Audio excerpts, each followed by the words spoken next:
السلام علیکم. آج کا ویلاگ اگین اسپیشل ہے. 2 منٹ سے زیادہ ہو جائے گا. پاکستان میں پیسے اور طاقت کا کھیل بہت خوفناک شکل اختیار کر گیا ہے. آج میں جب صبح اٹھا تو لوگوں نے مجھے اسٹاک ایکسچینج کے حملے پر ویڈیوز بھیجی ہوئی تھی اور میرے سے کامنٹس کے لیے کہا ہوا تھا یہ کچھ بھی نہیں ہے، یہ کچھ بھی نہیں ہے. اے پی ایس بھی تو آرمی نے کروایا تھا، فوج نے کروایا تھا.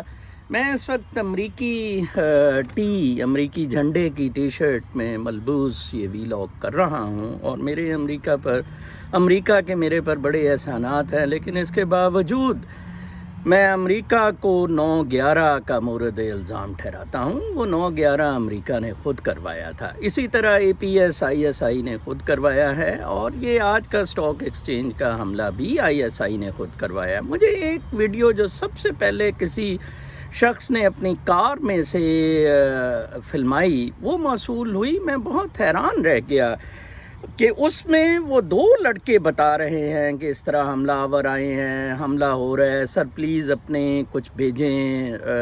رینجرز کہیں نزدیک بھی نہیں ہیں. ٹھیک ہے جی، وہ پولیس والے اسی لیے بھونے گئے جناب صاحب کیونکہ ان کا پلان تھا. یہ وہ رینجرز ہیں جس کا میں نے کہا تھا کہ 1989 میں جب میں اسسٹنٹ کمشنر تھا تو IRS ڈیوٹیز کے لیے یہ آئے تھے. ٹھیک ہے جی، انٹرنل سیکیورٹی ڈیوٹیز کے لیے یہ آئے تھے اور جناب صاحب ان کی یہ پوزیشن تھی کہ یہ پیٹرول کی سلپوں پہ پیسے کھاتے ہوتے تھے. پہلے ان کا ہیڈ صرف بریگیڈیئر ہوتا تھا، اب میجر جنرل ان کا ہیڈ ہے اور ان کے ہیڈ ISI کے چیف بنتے ہیں جیسے رضوان اختر، اور پھر وہ اربوں خربوں کمانے کے بعد ان کے کورٹ مارشل ہوتے ہیں. آپ دیکھنا یہ جنرل فیض حمید کا بھی یہ جو پلان بنائی بیٹھا ہے نا، یہ ملٹری چیف بنے گا 2 سال بعد باجوے کے اور یہ مارشل لا لگائے گا، یہ اس کا پلان ہے، یہ رب تعالیٰ کا پلان نہیں ہے. اس کا کورٹ مارشل ہوگا رضوان اختر کی طرح. پاکستان کو ان سب لوگوں نے تباہ و برباد کر دیا ہے. میں آپ کو بتاؤں بہت ہی سادہ سے معاملات ہے. ایک ٹویٹ آئی ہوئی تھی جی BLA نے قبول کر لیا اپنا یہ الزام جون سے ہم نے حملہ کیا. ہاں جی ہاں، بلوچستان کی BLA اتنی رہ گئی ہوئی ہے جس پہ پتہ نہیں کیا کیا دنیا کی ایجنسیوں کی سپورٹ کے اور پیسے کے الزامات لگائے جاتے ہیں کہ اس بھونڈے سے طریقے سے اسٹاک ایکسچینج پہ آپریشن کریں.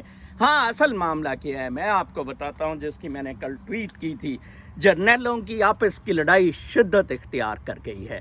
ویسٹ رج میں آج سے ٹھیک 1 ہفتہ پہلے ایک انسیڈنٹ ہوا. اس علاقے کو ابھی بھی سیل کیا ہوا ہے. وہاں یہ سرکشی ٹولہ جو باجوہ گروپ کے خلاف ہے، ان کی لڑائی ہوئی وہاں. جنرل باجوہ میری اطلاعات کے مطابق، میں اس کو ویریفائی نہیں کر سکا، پچھلے 2 ہفتے سے GHQ نہیں گیا. وہ ISI میں اس کو فیض حمید کو اپنے وہ ٹٹو ٹرائنگل جون سی ہے اس میں یہ ملتے شلتے رہتے ہیں.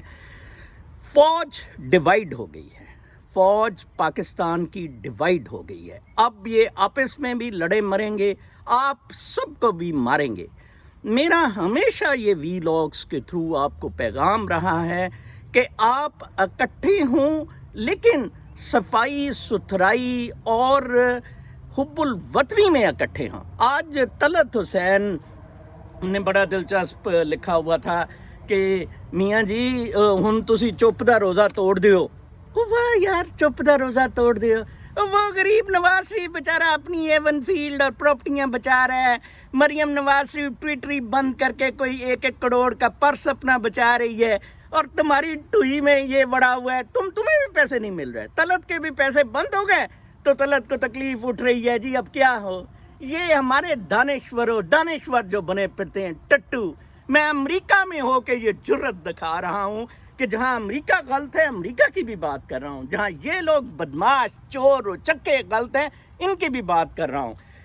چین اور امریکہ کی پاکستان میں شدید لڑائی شروع ہو گئی ہے پاکستان کے کنٹرول کے لیے. میری اطلاعات کے مطابق، میری ناقص عقل کے مطابق چین کنٹرول کر لے گا. چین بیٹر پوزیشن میں ہے اور کیونکہ پاکستان کا